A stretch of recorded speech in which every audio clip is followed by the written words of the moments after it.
Hello friends, स्वागत है आप सबका आपके अपने चैनल कॉन्सेप्चुअल क्लासेस में। मैं उमाकांत दीक्षित आज ट्रिग्नोमेट्री पार्ट 16 आपके सामने लेकर उपस्थित हूँ। देखिए फ्रेंड्स, आज हम लोग जो डिस्कस करेंगे वो एंगल बेस्ड क्वेश्चन होंगे। एंगल बेस्ड क्वेश्चन कैसे टाइप के होते हैं, क्या होता है इनका सॉल्व करने का तरीका, वो आज हम लोग डिस्कस करने वाले हैं। देखिए फ्रेंड्स, क्वेश्चन मैंने बोर्ड पर लिख दिया है, तो इसको आज हम लोग डिस्कस करेंगे। देखेंगे कि भाई हम आज जो है वो ज़्यादा से ज़्यादा आज जो होगा वो क्वेश्चन की प्रैक्टिस होगी, क्योंकि एंगल बेस्ड क्वेश्चन में कोई भी एक प्रॉपर तरीका नहीं होता है। सिंपल हमें एंगल की वैल्यू पुट करनी होती है या फिर एंगल की वैल्यू को कंपैरिजन करना होता है। इन्हीं पर बेस्ड क्वेश्चन आज हम लोग सॉल्व करेंगे। तो जो चैनल पर नया है वो चैनल सब्सक्राइब जरूर करें, और अगर वीडियो अच्छी लगती है तो लाइक करना ना भूलें। देखिए फ्रेंड्स, जो क्वेश्चन है वो क्वेश्चन हमसे ये कह रहा है कि if sine A minus B is equal to 1/2 and cos A plus B is equal to 1/2, यानी कि दो वैल्यू हमें दी गई हैं। एक साइन ए माइनस बी की वैल्यू 1/2 के बराबर है और एक कॉस ए प्लस बी की वैल्यू 1/2 के बराबर है। हमसे पूछा गया है कि v की वैल्यू बताइए। जहां कुछ कंडीशन लगा दी गई हैं। कंडीशन ये है कि a plus B acute angle होना चाहिए। एक्यूट एंगल का मतलब होता है कि 90 डिग्री से छोटा होना चाहिए। साथ ही साथ a less than b less than 0, और साथ ही साथ यहाँ पे लिखा हुआ a is greater than b is greater than 0, और यहाँ पे लिखा हुआ है वैल्यू ऑफ बी की वैल्यू हमें फाइंड आउट करनी है। ऑप्शन आप देख सकते हो कि ऑप्शन आपको पाई के टर्म में दिए गए हैं। ऑप्शन जो है वो आपको डिग्री के टर्म में नहीं दिए गए हैं, बल्कि पाई के टर्म में दिए गए हैं। तो देखिए कि इस क्वेश्चन को कैसे सॉल्व करना है। सबसे पहले जो गिवन वैल्यू है sine A minus B is equal to 1/2, यहाँ से हमें एक चीज़ समझनी पड़ेगी कि साइन ए माइनस बी की वैल्यू 1/2 के बराबर दी गई है। तो जब 1/2 साइन की किस एंगल का मान होता है, तो हम कहेंगे 1/2 साइन 30 होता है। कितना होता है? साइन 30। तो यहाँ से देखिए कंपैरिजन करने पर हम ये कहेंगे कि a माइनस बी की वैल्यू कितनी आएगी? 30 डिग्री। सिंपल चीज़ है, दो स्टेप की कहानी है कि साइन a माइनस बी 1/2 के बराबर था, तो हम कहेंगे sine a minus B is equal to sine 30। क्यों? क्योंकि साइन 30 की वैल्यू होती है 1/2। अब देखिए साइन और साइन है दोनों तरफ, तो एंगल आपस में बराबर हो जाएंगे कि a माइनस बी बराबर हो जाएगा किसके? 30 डिग्री के। ठीक उसी प्रकार से जो दूसरी वैल्यू दी गई है कि cos A plus B is equal to 1/2, तो हम कहेंगे कि कॉस ए प्लस बी ये बराबर है 1/2 के, यानी 1/2 के। और 1/2 में कॉस किसकी वैल्यू होती है? ये कॉस 60 की वैल्यू होती है 1/2। तो हम यहाँ से जो निकल के आएगा वो निकल के आएगा कि a प्लस बी बराबर 60 डिग्री। अब देखिए इनको आप दो इक्वेशन भी कह सकते हैं कि पहली इक्वेशन ये हो गई और दूसरी इक्वेशन ये हो गई। यहाँ पे देखिए आप देख सकते हो कि यहाँ पे कहा गया था a plus B is an acute angle. तो देखिए a प्लस बी 60 डिग्री निकल रहा है, जो कि 90 डिग्री से छोटा है। इसका मतलब है कि a प्लस बी यहाँ पे क्या है? एक्यूट एंगल है। साथ ही साथ आप यहाँ पे देखेंगे कि यहाँ पे दो इक्वेशन आपको मिल गई हैं और आपसे पूछा गया है एंगल b का मान। तो देखिए अगर इन दोनों इक्वेशन को सॉल्व करके मुझे एंगल b का मान मिल जाए तो मैं कहूँगा कि यही हमारा आंसर होगा। ठीक है, अब यहाँ पे देखिए कि एक इक्वेशन है a माइनस बी के टर्म में, एक इक्वेशन है a प्लस बी के टर्म में। यहाँ पे अगर हमें b की वैल्यू चाहिए है तो हम इन दोनों इक्वेशन को घटा देंगे। बात समझिए, अगर यहाँ पे आपको एंगल b की वैल्यू चूंकि क्वेश्चन में पूछी गई है तो हम इन दोनों इक्वेशन को आपस में घटा देंगे। अगर एंगल a की पूछी जाती तो दोनों को जोड़ देते। क्योंकि अगर हम इन दो इक्वेशन को जोड़ देते तो एंगल b से एंगल b कट जाता और 2a की बराबर 90 डिग्री आता, तो a 45 डिग्री निकल आता। ठीक है, तो देखिए हमें स्टेप एक्स्ट्रा नहीं करने, हमें उतने ही स्टेप करने हैं जितने स्टेप में हमारा आंसर हमें मिल जाए। तो यहाँ पे हम इन दोनों इक्वेशन को सब्ट्रैक्ट कर देंगे, यानी कि घटा देंगे। तो a माइनस बी 30 डिग्री है, a प्लस बी 60 डिग्री है। जब दोनों इक्वेशन को आप घटाओगे यानी कि सब्ट्रैक्ट करोगे, जब आप दोनों इक्वेशन को क्या करोगे? सब्ट्रैक्ट करोगे, तो जब सब्ट्रैक्ट करोगे तो देखिए ये माइनस का हो जाएगा, ये भी माइनस का हो जाएगा और ये भी माइनस का हो जाएगा। तो देखिए ये प्लस का है, ये माइनस का है, दोनों कैंसिल आउट हो जाएंगे। ये दोनों माइनस के होंगे तो ये माइनस का 2 भी आपको मिल जाएगा। ठीक है, और यहाँ पे देखिए ये 30 डिग्री प्लस का है और 60 डिग्री माइनस का है, तो ये हो जाएगा माइनस का 30 डिग्री, क्योंकि 60 में से 30 या कितना बचेगा? 30। तो ये माइनस का 30 डिग्री, माइनस से माइनस कैंसिल आउट हो जाएगा। 2 से 30 कटेगा तो 15 टाइम्स कटेगा, यानी कि b का मान जो आया है वो 15 डिग्री आया है। कितना आया है फ्रेंड्स, 15 डिग्री आया है। अब यही पूछने का तरीका होता है। देखिए अगर ऑप्शन में आपको डिग्री में दिया जाता तो ये हमारा आंसर हो चुका था। अब यहाँ पे हो क्या रहा है कि ऑप्शन जो है फ्रेंड्स, वो ऑप्शन आपको पाई के टर्म में दिए जा रहे हैं। तो पाई क्या होता है पहले हम इसको समझ लेते हैं। देखिए पाई होता है वो रेडियन वैल्यू होती है। तो पाई की जो वैल्यू होती है डिग्री में, कि पाई जो होता है डिग्री में वो होता है 180 डिग्री के बराबर। ठीक है फ्रेंड्स, कि पाई का मान कितना होता है, 180 डिग्री होता है। पाई अपने आप में 180 डिग्री के बराबर होता है। अब हमें करना क्या है, इस 15 डिग्री को पाई के टर्म में लिखना है। इस 15 डिग्री को पाई के टर्म में लिखना है। तो कैसे लिखेंगे कि अगर ये चीज़ आपको पता है कि पाई की वैल्यू 180 डिग्री होती है, तो हम यहाँ से ये कह सकते हैं कि 1 डिग्री बराबर क्या होगा, 1 डिग्री बराबर होगा पाई बटे 180। 1 डिग्री बराबर कितना होगा, पाई बटे 180। क्लियर है इतनी बात। एक एक नियम है कि 1 डिग्री कितना हो गया, पाई बटे 180। अब यहाँ पे 1 डिग्री का मान पाई बटे 180 है, तो 15 डिग्री का मान कितना होगा, तो 15 डिग्री का मान आप कहेंगे कि पाई बटे 180 इंटू 15 गुना 15। अब देख लीजिए, इसको बस आपको सॉल्व करना है। 15 से जब आप 180 को काटेंगे, 15 से जब आप 180 को काटेंगे तो 12 बार कटेगा, यानी कि 12 टाइम्स कट जाएगा, ये 12 टाइम्स कट जाएगा। तो फिर यहाँ पे 15 डिग्री का मान अगर रेडियन में कहा जाए, 15 डिग्री का मान अगर रेडियन में कहा जाए, तो रेडियन में 15 डिग्री का मान होता है पाई बाई 12। कितना होता है, पाई बाई 12 होता है। बताइए कौन सा ऑप्शन में पाई बाई 12 है, ऑप्शन बी। तो ऑप्शन बी हमारा आंसर हो जाएगा। तो आज जो हम लोग डिस्कस कर रहे हैं, आप समझ सकते हो इस एक क्वेश्चन से आप समझ गए होंगे कि आज का हमारा क्या पैटर्न है। आज का जो सेशन है वो किन क्वेश्चंस पर बेस्ड है। एंगल बेस पर क्वेश्चन हमारे बेस्ड हैं। कैसे एंगल पर क्वेश्चन बनते हैं, और ये सबसे इंपॉर्टेंट हो जाता है सभी एग्जाम पर्पज से। क्यों, क्योंकि इन पर बनने वाले क्वेश्चन सबसे ज़्यादा होते हैं। आप देख सकते हो हर किसी एग्जाम में इन पर बेस्ड क्वेश्चन पूछ लिए जाते हैं। सीधा एंगल पुटिंग वैल्यू होती है, आपको उनको सॉल्व करके आंसर निकालने होते हैं। जैसे ये क्वेश्चन है, ये क्वेश्चन आपका पूछा गया है और रिपीटेड क्वेश्चन है। तो हमने सिर्फ क्या किया है कि एक बार हम समझ लेते हैं दोबारा से कि हम लोगों ने यहाँ पे क्या किया है कि साइन ए माइनस की वैल्यू 1/2 हमें दी गई थी। 1/2 होता है साइन 30 के बराबर, तो हम कहेंगे ए माइनस बी यहाँ से बराबर आ गया 30 के। ठीक उसी प्रकार के कॉस ए प्लस बी 1/2 के बराबर दिया गया था क्वेश्चन में, और 1/2 कॉस 60 का मान होता है, तो यहाँ से ए प्लस बी 60 डिग्री के बराबर हो गया है। फ्रेंड्स हमें बी का मान चाहिए था, इसलिए हमने इन दोनों इक्वेशन को घटा दिया है, क्योंकि जब घटाएंगे तो ए से एक कट जाएगा और माइनस का बी ऐड होकर हमें -2 भी मिल जाएगा।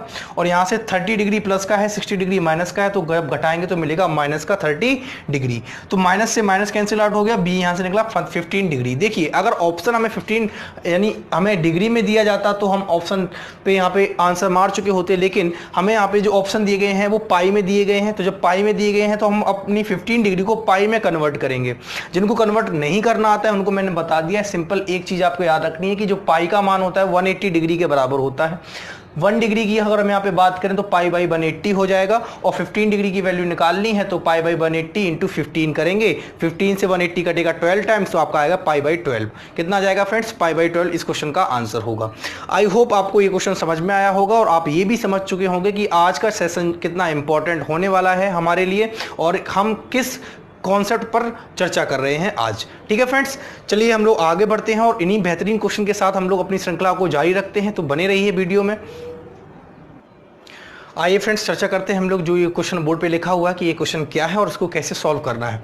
ये फ्रेंड्स जो क्वेश्चन लिखा हुआ है रिपीटेड क्वेश्चन है, एग्जाम में 2 से 3 बार पूछा गया है। बस किया क्या है कि अगली बार जब ये क्वेश्चन बना, पहली बार क्वेश्चन बना थीटा को लेकर, अगली बार इन्होंने थीटा की जगह पे अल्फा दे दिया था कि पाई बाई 2 माइनस अल्फा बाई 2, और कॉस अल्फा की वैल्यू पूछ ली थी। तो कोई क्वेश्चन में same as it is question था, तो करने का तरीका भी एज इट इज होगा। देखते हैं कि कैसे करना है इस क्वेश्चन को। देखिए फ्रेंड्स, क्वेश्चन जो हमें दिया गया है सबसे पहले हम उसकी चर्चा कर लेते हैं कि क्वेश्चन हमसे कहा गया है कि tan pi by 2 minus theta by 2 is equal to है √3 के। ये हमें वैल्यू दी गई है कि भाई ये वैल्यू गिवन वैल्यू है। अब हमसे पूछा गया कॉस थीटा का मान। सिंपल सा क्वेश्चन है, करना कैसे है आप ये देख लीजिए। देखिए पाई बाई 2 की हम लोग चर्चा करें तो पाई बाई 2 को अगर मैं एंगल की फॉर्म में लिखना चाहूँ कि पाई बाई 2 कितना एंगल होगा, तो अभी हम लोगों ने चर्चा किया था कि पाई जो होता है वो बराबर होता है 180 डिग्री के। तो पाई बाई 2 बराबर किसके हो जाएगा, 180 बाई 2 के। इसका मतलब कितने डिग्री हो जाएगा, 90 डिग्री। यानी कि पाई बाई 2 अपने आप में कितना डिग्री होता है, पाई बाई 2 अपने आप में 90 डिग्री होता है। तो अगर मैं यहाँ पे डिग्री लिखना चाहूँ तो ये हो जाएगा tan 90 माइनस थीटा बाई 2। बराबर है √3 के। अब आप बताइए tan में √3 किस एंगल की वैल्यू होती है? tan में √3 होती है tan 60 की वैल्यू। tan 60 की वैल्यू √3 होती है। अब देखिए यहाँ पे भी tan है, यहाँ पे भी tan है, तो हम एंगल आपस में बराबर कर देंगे कि 90 माइनस θ/2 ये इक्वल होगा 60 डिग्री के। तो यहाँ से अगर θ/2 को मैं यहाँ ले जाऊँ तो ये जाएगा प्लस में, और 60 को यहाँ लेके आऊँगा तो ये आएगा माइनस में। तो हो जाएगा 90 माइनस 60 इक्वल हो जाएगा θ/2 के। अब यहाँ पे देखिए 90 में से 60 गया, कितना बचेगा? 30। 30 बराबर है θ/2 के, तो थीटा कितना हो जाएगा? 30 दूनी 60। यहाँ से आप देख सकते हो थीटा की वैल्यू निकल के आ गई कितनी? 60 डिग्री। थीटा की वैल्यू 60 डिग्री है। अगर हमसे थीटा ही पूछा जाता तो हम 60 डिग्री पर आंसर कर देते, लेकिन हमसे पूछा गया कॉस थीटा। कॉस थीटा का मान पूछा गया है, तो इसका मतलब है हमसे पूछा गया कॉस 60। क्यों? क्योंकि थीटा की वैल्यू कितनी है? 60 है। अब आप बताइए कॉस 60 कितना होता है? कॉस 60 होता है 1/2। तो बताइए 1/2 ऑप्शन में कहाँ है? ऑप्शन सी इसका आंसर हो जाएगा। तो आप देख सकते हो कि रिपीटेड क्वेश्चन होने के बावजूद ये कितना क्वेश्चन सरल है, बशर्ते आपको इनके पीछे के कॉन्सेप्ट पता होने चाहिए। कॉन्सेप्ट कुछ नहीं है, सिंपल है कि बस आपको एंगल वैल्यू मालूम होनी चाहिए, किस एंगल की क्या वैल्यू होती है। देखिए फ्रेंड्स, मैं एक बार फिर से डिस्कस करा देता हूं कि भाई हमें जो गिवन वैल्यू दी गई थी वो दी गई थी tan π/2 माइनस θ/2 इजिकल टू √3। तो हमने कहा कि π/2 होता है 90 डिग्री। कैसे होता है कि पाई का मान होता है 180 डिग्री और π/2 का मतलब हुआ 180/2 यानी कि 90 डिग्री। अब यहाँ पे देखिए 90 माइनस θ/2 इक्वल टू हो गया 60 की। कैसे? क्योंकि √3 जो वैल्यू होती है वो होती है tan 60 की वैल्यू। तो हम यहाँ पे कहेंगे tan ट्रिग्नोमेट्रिक रेशियो सेम है, इसलिए एंगल आपस में बराबर हो जाएंगे। तो यहाँ से थीटा की वैल्यू निकल के आई 60 डिग्री। cos थीटा पूछा गया था, यानी cos 60 का मान, और cos 60 अपने आप में होता है 1/2, तो यही हमारा आंसर हो जाएगा। ठीक है फ्रेंड्स, तो मुझे नहीं लगता है कि अब आपको इस क्वेश्चन को सॉल्व करने में कोई समस्या रही होगी।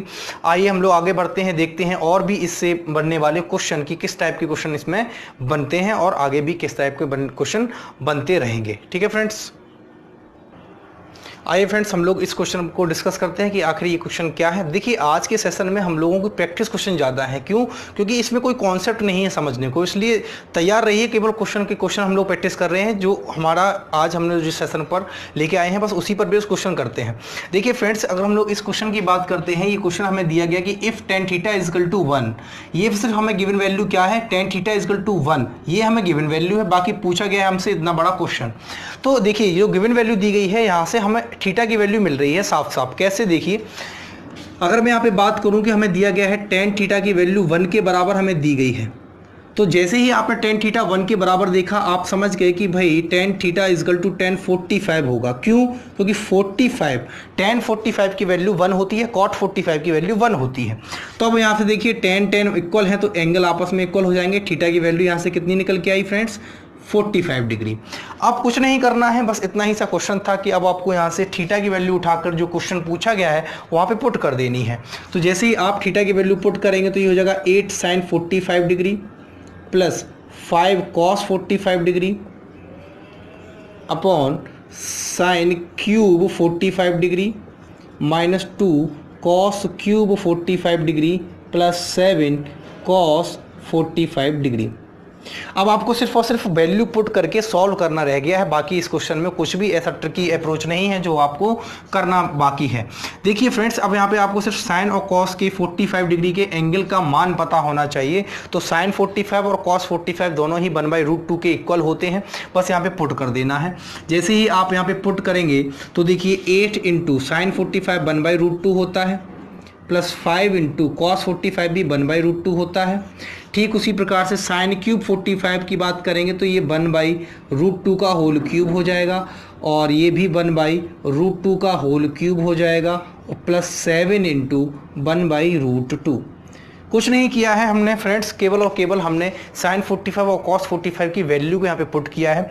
जब आप इस क्वेश्चन को पूरा सॉल्व करेंगे, यहाँ पे आप मल्टीप्लिकेशन करके ऐड करके जब भी आप इसको सॉल्व करेंगे, सॉल्व करने के बाद आंसर क्या आने वाला मैं बस उतना बताने वाला हूँ, क्योंकि ये कैलकुलेशन का पार्ट है और ज़्यादा कुछ बड़ी कैलकुलेशन भी नहीं है, बिल्कुल सिंपल कैलकुलेशन है। हमें आगे क्वेश्चन और भी करने हैं, तो हम इसलिए इस कैलकुलेशन को हम यहीं पर स्किप करते हैं। सिर्फ और सिर्फ आपको आंसर बता देते हैं कि जब आप इसको सॉल्व करेंगे तो ऑप्शन देख देख लीजिए कि आपका आंसर क्या आने वाला है। ऑप्शन आपको दिया गया है 2, दूसरा ऑप्शन है 2/1/2, तीसरा ऑप्शन है 3 और चौथा ऑप्शन है 4/5। तो जब आप इसको सॉल्व करेंगे तो सॉल्व करने के बाद जो हमारा आंसर आएगा वो आएगा ऑप्शन ए यानी कि 2।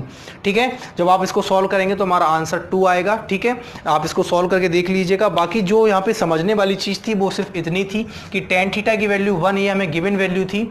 यहाँ से हम 45 तक कैसे पहुंचे बस ये आपको पता रहना चाहिए।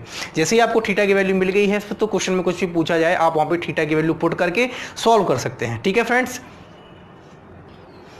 आइए फ्रेंड्स हम लोग देखते हैं कि ये जो क्वेश्चन बोर्ड पे लिखा हुआ है इसको कैसे सॉल्व करना है। काफ़ी अच्छा क्वेश्चन है और ऐसे क्वेश्चन हम लोगों ने पहला एक जो क्वेश्चन किया था सेम उसी टाइप पर ये बेस्ड क्वेश्चन है। तो करना कैसे है देख लीजिए फ्रेंड्स, जो गिवन वैल्यू है पहले हम उनको देखते हैं। साथ ही साथ हमसे ये कहा गया कि अल्फा और बीटा जो है वो पॉजिटिव एक्यूट एंगल होने चाहिए। इसका मतलब क्या है कि अल्फा और बीटा एक तो न्यून कोण होने चाहिए यानी कि 90 डिग्री से छोटे होने चाहिए, साथ साथ पॉजिटिव होने चाहिए यानी कि धनात्मक होने चाहिए। ये तो हमें कंडीशन लगा के दी है। साथ ही साथ हमसे जो गिवन वैल्यू है हम उनकी तरफ चलते हैं। जो हमें गिवन वैल्यू है वो देखो क्या दी गई है। हमें पहली गिवन वैल्यू दी गई sin 4α - बीटा = 1। अब आप बताइए 1 साइन में किस एंगल की वैल्यू होती है? 1 साइन में 0 होता है, sin 0 0 होता है, sin 90 होता है। 1 जो होता है साइन में वो sin 90 की वैल्यू होती है। किसकी वैल्यू होती है? sin 90 कि sin 90 अपने आप में 1 होता है। अब देखिए ये दोनों साइन है तो एंगल आपस में बराबर हो जाएंगे यानी कि 4α - बीटा = 90 डिग्री। 4α - बीटा 90 डिग्री के बराबर हो गया है। सेम उसी तरीके से इस क्वेश्चन को करना है जैसे हम लोग अभी पिछले 2 क्वेश्चन करते आए हैं। ठीक है फ्रेंड्स, अब यहाँ पे देखिए एक इक्वेशन हमें मिल गई है। ऐसे ही देख लीजिए कि दूसरा जो हमें गिवन वैल्यू दी गई है वो दी गई है cos 2α + बीटा = 1/2। तो यहाँ पे आप बताइए कि 1/2 कॉस में किस एंगल की वैल्यू होती है? 1/2 कॉस में किस एंगल की वैल्यू होती है? तो 1/2 जो कॉस में वैल्यू होती है वो cos 60 की वैल्यू होती है। दोनों तरफ cos है तो हम एंगल को बराबर कर देंगे कि 2α + बीटा = 60 डिग्री। बताइए यहाँ तक कोई समस्या? सेम उसी तरीके से हम लोग अभी तक क्वेश्चन करते आ रहे हैं जितने में हमने 2 क्वेश्चन पिछले किए थे।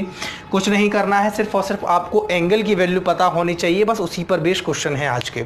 और ये यकीन मान के चलिए कि ये सेशन हमारे लिए बहुत इंपॉर्टेंट बन जाता है क्योंकि कोई भी एग्जाम हो, कोई भी कॉम्पिटिटिव एग्जाम हो, अगर उसमें ट्रिग्नोमेट्री सिलेबस में है तो इस तरीके के क्वेश्चन बनने के सबसे ज़्यादा चांस होते हैं क्योंकि यहाँ पे आपको सीधा सीधा एंगल की वैल्यू पता है तो आप इन क्वेश्चन को कर ले जाएंगे, नहीं पता है तो आप यहाँ पे कंफ्यूज हो जाएंगे। ठीक है फ्रेंड्स, तो कंफ्यूजन तभी है जब आपको कोई चीज़ नहीं पता होती है। अगर आपको कोई चीज़ पता है तो आपको कोई कंफ्यूजन का सवाल ही नहीं उठता है। जैसे अगर आपको cos की वैल्यू पता है कि 60 की वैल्यू 1/2 होती है तो आप 60 के इक्वल करेंगे। अगर आपने कहीं ये कंफ्यूज हो गए कि 30 की वैल्यू 1/2 होती है, 60 की वैल्यू 1/2 होती है तो आप यहाँ से आगे बढ़ ही नहीं पाएंगे। आगे बढ़ने का मतलब ही है कि सबसे पहले आपको एंगल की वैल्यू पता होनी चाहिए। इतना पता होने के बाद अब हम लोग करते क्या है फ्रेंड्स, जैसा ही सेम हमको पता चल गया कि हमको 2 इक्वेशन मिल गई हैं अल्फा और बीटा के टर्म में। जब मैं अल्फा और बीटा के टर्म में 2 इक्वेशन मिल चुकी हैं तो अब तो हमारे पास कुछ करने को रहा ही नहीं है। तो सिंपल हमें 2 इक्वेशन को सॉल्व करना रह गया है। हम देख लेते हैं कि हमें दोनों की वैल्यू की रिक्वायरमेंट है क्योंकि हमें sin अल्फा + 2 बीटा निकालना है। sin अल्फा + 2 बीटा निकालना है, इसका मतलब है कि हमें अल्फा की वैल्यू भी पता होनी चाहिए, बीटा की वैल्यू भी पता होनी चाहिए, तभी हम जाके sin अल्फा + 2 बीटा की वैल्यू यहाँ पे फाइंड आउट कर सकते हैं। तो देखिए फ्रेंड्स, अब हमें करना क्या है कि ये 2 इक्वेशन हमें दी गई हैं तो इन दोनों इक्वेशन में देखिए कि पहले माइनस का बीटा है और दूसरी इक्वेशन प्लस का बीटा है। तो हम कुछ ना करें, हम इन दोनों इक्वेशन को ऐड कर लें। क्या कर लें? ऐड कर लें। जब इन दोनों इक्वेशन को हम ऐड करेंगे यानी कि ऑन एडिंग बोथ इक्वेशन क्या होगा? माइनस का बीटा प्लस का बीटा कैंसिल आउट हो जाएगा, माइनस का बीटा प्लस का बीटा कैंसिल आउट हो जाएगा। यहाँ देखिए 4α और 2α ऐड होके मिलेगा 6α और 90 और 60 को ऐड करेंगे तो मिलेगा 150 डिग्री। यहाँ से अल्फा की वैल्यू आपको निकालनी है तो 150/6 हो जाएगा। जब इसको 6 से काटोगे तो 6 से 15 जाता है 2 टाइम्स, यहाँ बचेगा 3 और 6 5 जा 30, यानी अल्फा की वैल्यू कितनी निकल के आएगी फ्रेंड्स? 25 डिग्री। अल्फा की वैल्यू 25 डिग्री यहाँ से निकल के आ गई है। अब इस अल्फा की वैल्यू को आप फ्री हो चाहे पहली इक्वेशन में रख दें या दूसरी इक्वेशन में रख दें, वहाँ से हमें बीटा की वैल्यू मिल जाएगी। तो मैं यहाँ पे दूसरी इक्वेशन में अगर रखता हूँ तो दूसरी इक्वेशन थी क्या, 2α plus beta equal to 60 degree, ये हमारी दूसरी इक्वेशन थी। यहाँ पे अल्फा की वैल्यू जैसे ही आप 25 रखेंगे तो सिर्फ और सिर्फ बीटा बचेगा जिसकी वैल्यू हमें यहाँ से मिल जाएगी। कैसे मिलेगी कि 25 दूनी 50 यानी कि 25 2 15 हो जाएगा, और इस 15 को मैं कहाँ भेज दूंगा 60 की तरफ, तो ये माइनस में जाएगा। तो यहाँ से बीटा की वैल्यू जो निकल के आएगी वो निकल के आएगी 10 डिग्री। अब आप देख सकते हो आपको अल्फा की वैल्यू भी पता है 25 डिग्री और आपको बीटा की वैल्यू भी पता है 10 डिग्री। सिंपल जाके साइन की वैल्यू हमसे पूछी गई है तो यहाँ पे हम अल्फा और बीटा की वैल्यू पुट कर देंगे और देखेंगे कि क्या बनता है। देखिए फ्रेंड्स,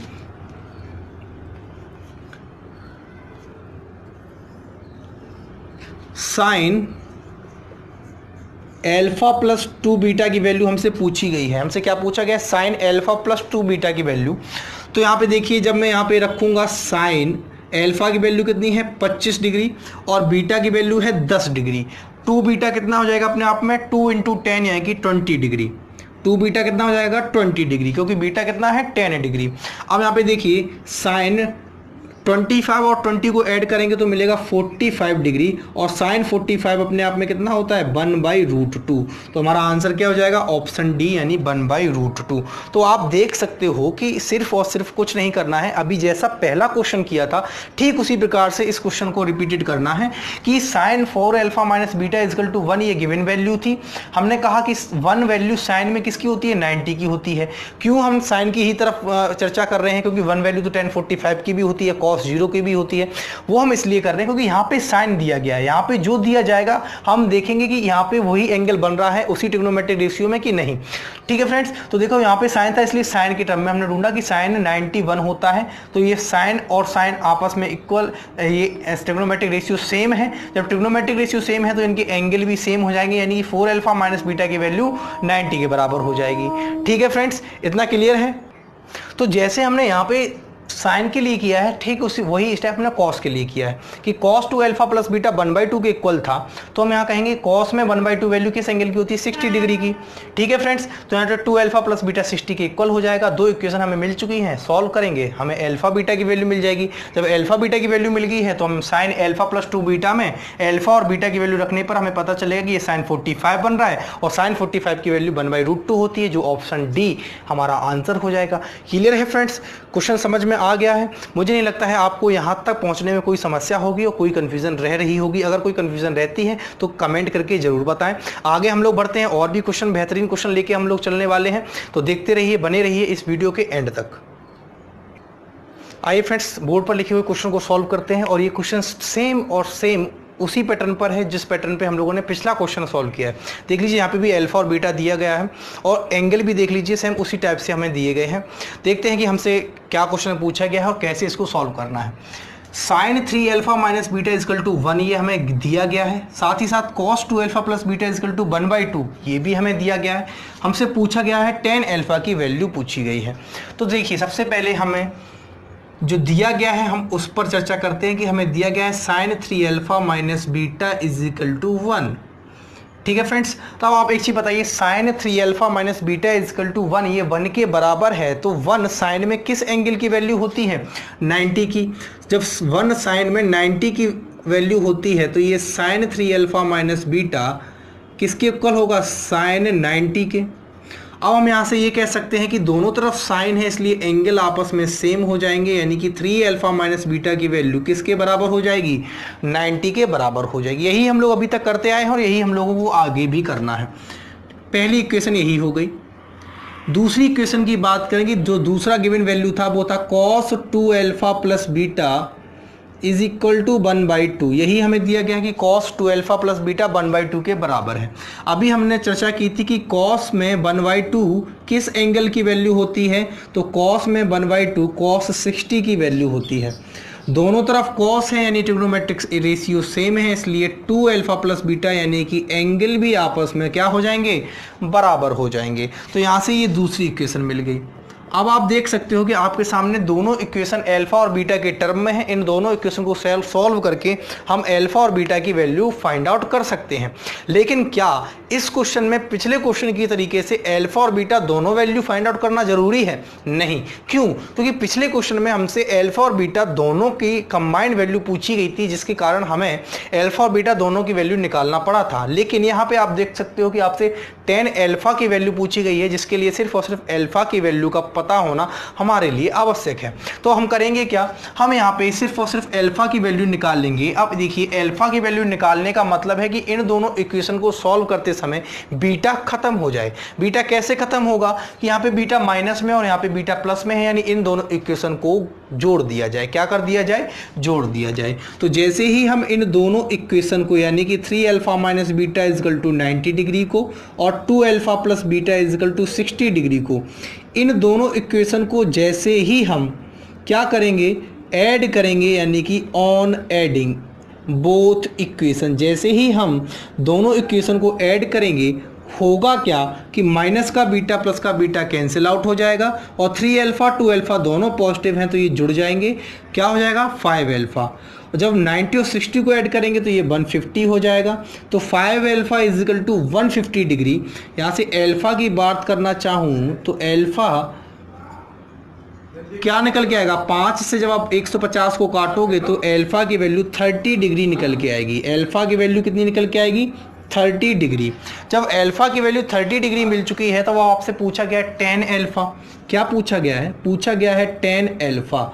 tan अल्फा का मतलब tan 30 डिग्री, और tan 30 डिग्री कितना होता है? tan 30 डिग्री होता है 1/√3। 1/√3। क्या ऑप्शन में 1/√3 है? देख लीजिए, ऑप्शन में ऑप्शन बी हमारा 1/√3 है, तो यही हमारा आंसर हो जाएगा। तो सेम क्वेश्चन उसी पैटर्न पर है, बस आपको पैटर्न समझाने के लिए और प्रैक्टिस कराने के लिए मैं इन क्वेश्चंस को बार बार रिपीट कर रहा हूं, आपकी नज़रों से गुजार रहा हूं, जिससे कि आपको ये चीज़ें समझ में आ जाए। बहुत ही इंपॉर्टेंट हो जाती हैं ये चीज़ें हमारे किसी भी एग्ज़ाम के लिए। कोई भी एग्ज़ाम हो, यूपी टेट हो, सुपर टेट हो, कोई भी एग्ज़ाम हो, अगर ट्रिग्नोमेट्री वहाँ आनी है तो वहाँ पर इस तरीके के क्वेश्चन बनने की प्रायिकता, यानी कि प्रोबेबिलिटी सबसे ज़्यादा होती है। क्यों? क्योंकि उसके पीछे का रीज़न आपको भी समझ में आ रहा है कि ये क्वेश्चन सीधे स्टेप बाय स्टेप क्वेश्चन होते हैं। यहाँ पे कोई भी ट्रिकी अप्रोच आपको नहीं दिख रही होगी।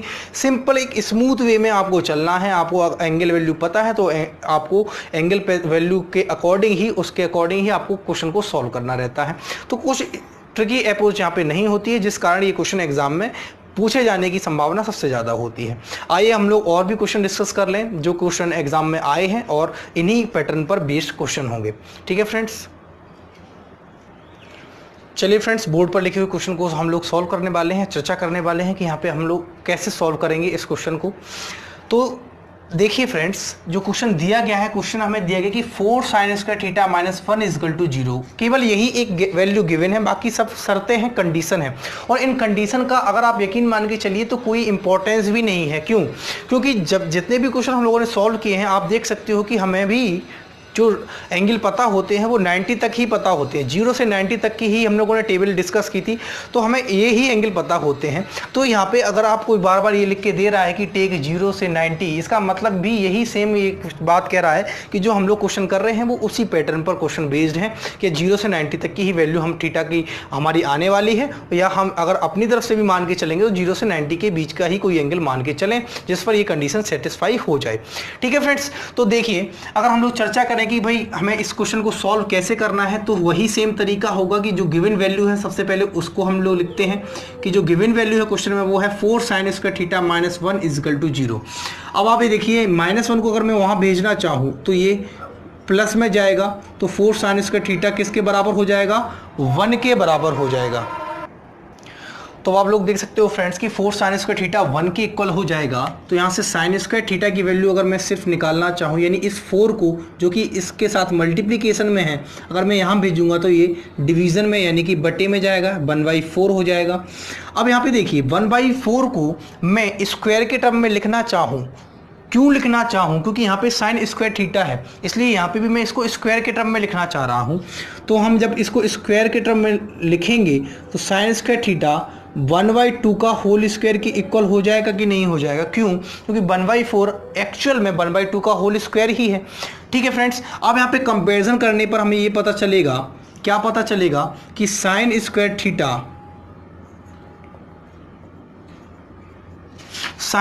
थीटा इक्वल है 1/2 के होल स्क्वायर के। एक चीज आप बताइए, 1/2 साइन में किस एंगल की वैल्यू थी? 1/2 साइन में किस एंगल की वैल्यू होती है? तो 30 की होती है। तो इसका मतलब है कि ये भी साइन स्क्वायर 30 डिग्री के क्या हो जाएगा? इक्वल हो जाएगा। ये भी साइन स्क्वायर 30 डिग्री के क्या हो जाएगा? इक्वल हो जाएगा। क्यों स्क्वायर क्यों आया वो आप समझ चुके हो कि ये 1/2 का होल स्क्वायर है और 1/2 साइन 30 की वैल्यू होती है, इसलिए साइन स्क्वायर 30 के बराबर हो जाएगा। दोनों तरफ साइन है यानी कि ट्रिग्नोमेट्रिक रेशियो सेम है, तो एंगल भी सेम होंगे, यानी कि थीटा यहाँ से कितना होगा? 30 डिग्री। थीटा यहाँ से कितना निकल के आएगा? 30 डिग्री। आप देख सकते हो कि थीटा 30 निकल के आ रहा है, जो कि 90 और 0 के बीच की वैल्यू है। अब यहाँ पे देखिए कॉस स्क्वायर थीटा और टेन स्क्वायर थीटा की वैल्यू हमें निकालनी है। हमें सॉल्व करना क्या है? Cos square theta plus ten square theta, यही सॉल्व करना है। अब देखिए आपको थीटा की वैल्यू पता है, कुछ नहीं करना है, सिर्फ और सिर्फ थीटा की वैल्यू पुट कर देनी है। जैसे ही पुट करेंगे तो ये हो जाएगा कॉस स्क्वायर 30 डिग्री और plus ten square 30 degree. Cos 30 की वैल्यू होती है √3/2, √3/2 कॉस 30 की वैल्यू होती है, लेकिन स्क्वायर है तो ये पूरे का स्क्वायर हो जाएगा, प्लस टेन 30 की वैल्यू होती है 1/√3, 1/√3 होती है, लेकिन ये स्क्वायर है तो इसका भी फुल स्क्वायर हो जाएगा। इतनी बात क्लियर है। अब देखिए √3 का स्क्वायर होता है 3 और 2 का स्क्वायर होता है 4, तो ये तो स्क्वायर में 3/4 निकल के आएगा और ये स्क्वायर में 1/3 निकल के आएगा। ठीक है फ्रेंड्स, ये यहाँ तक आपको चीज़ें समझ में आ गई होंगी कि √3/2 का होल स्क्वायर क्या निकल गया? 3/4 और 1/√3 का होल स्क्वायर क्या निकल गया? 1/3। अब देखिए 4 और 3 का एलसीएम लोगे तो निकल के आएगा 12। 4 और 3 का एलसीएम कितना होता है? 12 होता है। ऊपर हो जाएगा 3 3 जा 9 और यहाँ हो जाएगा 1 4 जा 4, यानी कि 13/12। कुछ नहीं करना है, सिर्फ और सिर्फ एलसीएम लेना है और एलसीएम लेना सबको आता है। इसका मतलब है 13/12 आंसर होगा। क्या ये ऑप्शन में दिया गया है? क्या ऑप्शन में 13/12 है?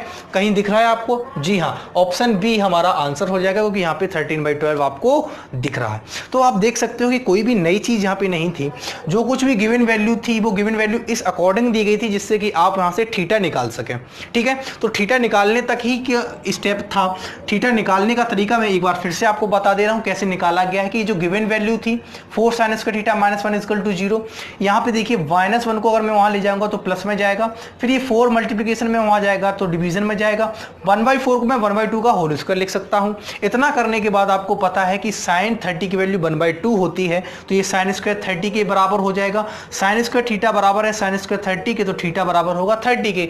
थीटा की वैल्यू मिल जाने के बाद आपको कुछ नहीं करना है, सिर्फ और सिर्फ वैल्यू पुट कर देनी है। जैसे ही थीटा की वैल्यू पुट करोगे cos 30 और tan 30 की वैल्यू उठा के रखोगे, सॉल्व करोगे, एलसीएम लोगे, आंसर आएगा 13/12।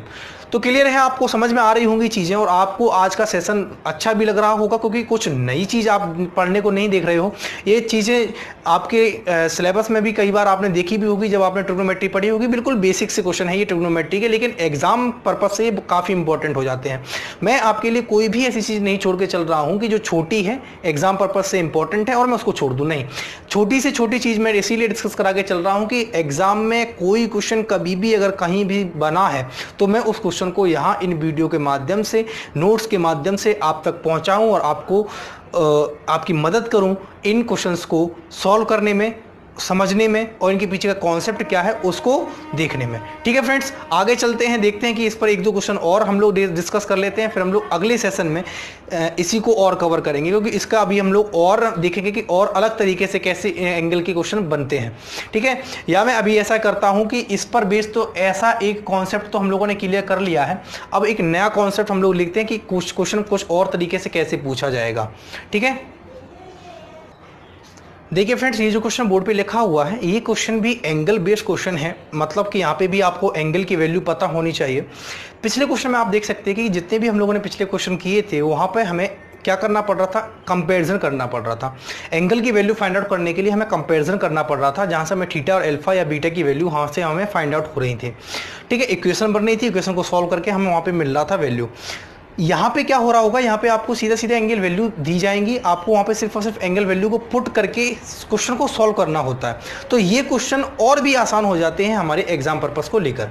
क्यों? क्योंकि अगर आपको सिर्फ और सिर्फ वैल्यू पता है तो यहाँ तो कोई ट्रिक की अप्रोच होती ही नहीं है, सिर्फ और सिर्फ वैल्यू पुट करके हमें आंसर तक पहुँचना होता है। जैसे कि इस क्वेश्चन को आप देखना चाहें तो इस क्वेश्चन में जो दिया गया है वो दिया गया कि if x sin 45 is equal to y cosec 30 degree, यही गिवन वैल्यू है कि x sin 45 is equal to y cosec 30 degree, और आपसे पूछ लिया गया x की पावर 4 अपॉन y की पावर 4। इसका मतलब क्या है? इस क्वेश्चन को बनने का सिर्फ एक ही तरीका यही था कि भाई ये क्वेश्चन बनाया ही इसीलिए गया है कि आपको sin 45 और cosec 30 की वैल्यू पता हो। अगर आपको ये वैल्यू पता है तो आप इन क्वेश्चन को कर ले जाएंगे। देखिए इस क्वेश्चन को सॉल्व करेंगे तो हम कहेंगे कि भाई x sin 45 is equal to y cosec 30, यही हमें दिया गया था।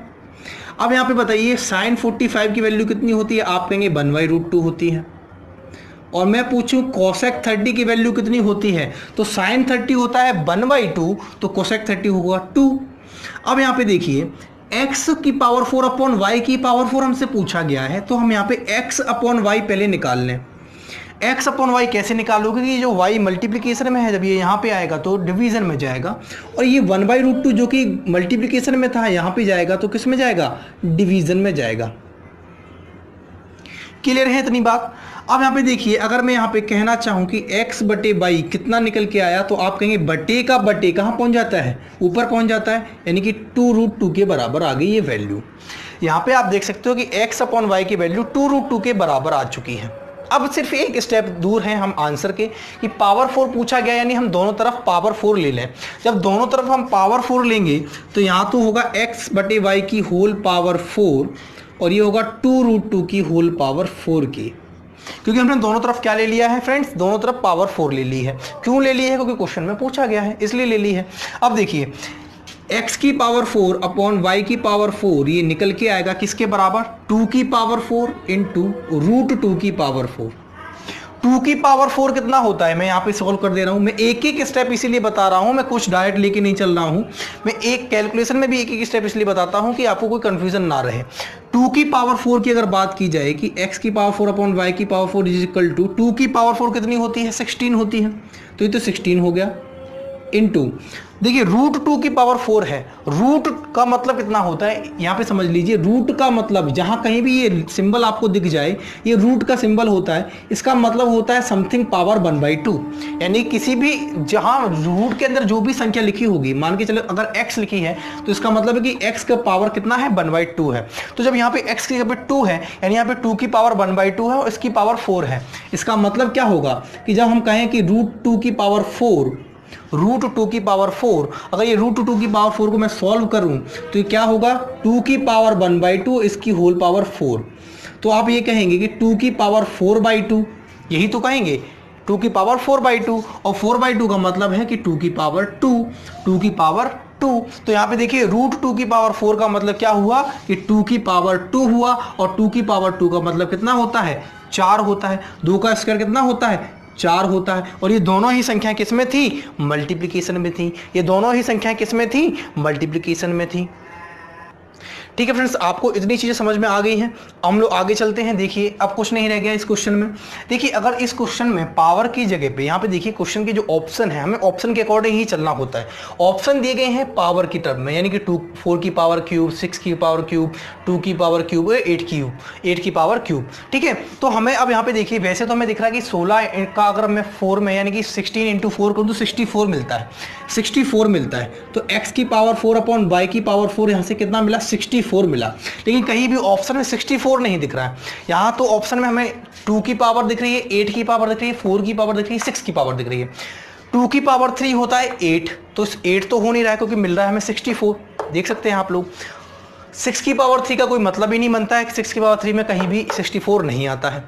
8 की पावर 3 की अगर हम लोग बात करें तो 8 की पावर 3 में कहीं भी आपका 64 नहीं आता। 8 की पावर 2 होता है 64, लेकिन 8 की पावर 3 64 नहीं होता है।